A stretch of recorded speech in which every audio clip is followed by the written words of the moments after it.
अस्सलाम वालेकुम दोस्तों, तुसी वेख रहे हो पाक पंजाब टीवी ते मैं तुहाडा दोस्त अब्दुल वाहिद। दोस्तों माशाल्लाह तुहाडे वास्ते एक 12 मरले दा नहायत ही शानदार बहुत ही खूबसूरत एक घर दी वीडियो लेके हाज़र होया। इंशाल्लाह उम्मीद है कि तुहानू ये बड़ा पसंद आवेगा। दोस्तों घर दी मुकम्मल लोकेशन मुकम्मल हिसाब किताब इहदे विच की कुछ मौजूद है तुहानू भरावां नू सामने स्क्रीन ते नज़र आ जाएगा। जिस तरह के सामने लिखा होया है सेटिंग हाल। दोस्तों इस तरह आपां जिहड़ी चीज़ भरावां नू दिखावांगे सामने तुहानू भरावां नू नज़र आ जाएगी लिखी हुई कि मुकम्मल तुहानू आपां घर दिखावांगे। मुकम्मल घर दी अपने कोल तस्वीरां ने, वीडियो नहीं हैगी, अपने कोल तस्वीरां ने। तुहानू हर एक चीज़ अलग अलग नज़र आवेगी ते हर एक चीज़ दे उपर उस चीज़ दा नाम लिखा होवेगा जिहड़ी चीज़ आपां भरावां नू दिखांदे रहांगे। बाकी जिहड़ी चीज़ सामने नहीं लिखी वो भरावां नू मैं दस दिन्ना कि बिजली गैस पानी हर सहूलत तुहानू भरावां नू मौके ते मौजूद मिलेगी। बाकी दोस्तों रावलपिंडी शहर दे विच एक घर है man Adala road Jhelum Adala road. दोस्तों उहदे बिल्कुल नाल एक घर है 12 मरले दा। मौके ते हर चीज़ मौजूद, रजिस्ट्री इंतकाल शुदा। दोस्तों घर बेशक रावलपिंडी विच ही है लेकिन तुसीं राबता करना अपने नाल ही।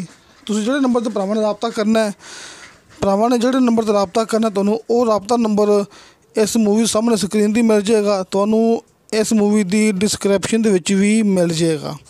आ देखो कि जिहड़े आपां बैडरूम दिखा रहे हैं सामने लिख भी रहे हैं कि पहला बैडरूम, दूसरा बैडरूम ते हुण आपां दिखा रहे हैं भरावां नू तीसरा बैडरूम कि हर चीज़ दे उपर उस चीज़ दा नाम लिखा मौजूद होवेगा। तो दोस्तों 12 मरले दा एक घर है रावलपिंडी शहर दे विच man Adala road Jhelum road दे बिल्कुल करीब अस्करी क्लब बड़ा मशहूर है। अस्करी क्लब ये भाई ने कहा सी उनके बिल्कुल नाल ही ये घर है कि बहुत ही अच्छी इनकी लोकेशन है। दोस्तों इनकी डिमांड की है मालिक ने मुकम्मल घर दी 1 करोड़ ते 20 लाख रुपया। दोस्तों डिमांड ज़्यादा नहीं हैगी, आस पास डिमांड इन्नी चलती भी कि डिफेंस दे विच कि बड़ी अच्छी बड़ी मशहूर बड़ी बेहतरीन जगह है। इत्थे सब मकान भरावां नू पता है कि महंगे होंदे ने। ए देखो दोस्तों वाशरूम है तुहाडे सामने माशाल्लाह कि हर एक चीज़ अलग अलग दिखा रहे हैं आपां नू ते हर चीज़ इहदे विच मौके ते मौजूद है।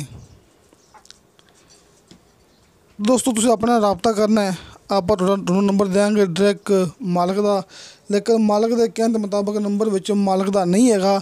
सिर्फ उस भाई नंबर मिलेगा जिहड़े कि खरीददार होणगे कि मालिक ने कहा सी कई दोस्त वैसे कॉल करते हैं पुछ दस करते हैं तो फिर उस तो बाद कोई राबता को नहीं करते है। इस वास्ते मालिक ने नंबर देने तो मना किया है कि नंबर साडे ही नाल तुसीं राबता करना है तो जिहड़ा भाई वाकई खरीददार होवेगा उन्होंने नंबर मिलेगा डायरैक्ट मालिक दा।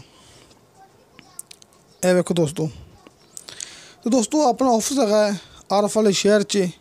आरफ वाले शहर कुमारां वाला चौक भरावां दसदे हुन्ने आ कि आपां कोई वैसे नहीं काम करते है, अपना बकायदा ऑफिस है। तुसीं किसी टाइम अपने ऑफिस भी आ सकते जी।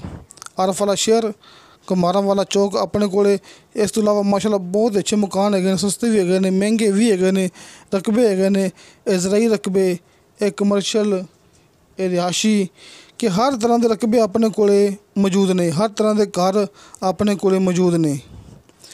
तो दोस्तों तुहानू साड़ी वीडियो पसंद आवे साड़ी वीडियो लाइक ते शेयर ये ज़रूर करो ते अपने बेहतरीन डॉक्यूमेंट से लेके भेजो, क्योंकि सिर्फ भरावां नू आपां वो चीज़ दिखाने आ जिहड़ी कि बिल्कुल ओरिजिनल होंदी है। फेक मूवी अपने चैनल ते नहीं होंदी। इंशाअल्लाह ताला मिलांगे अगली वीडियो ते। खुदा हाफिज़।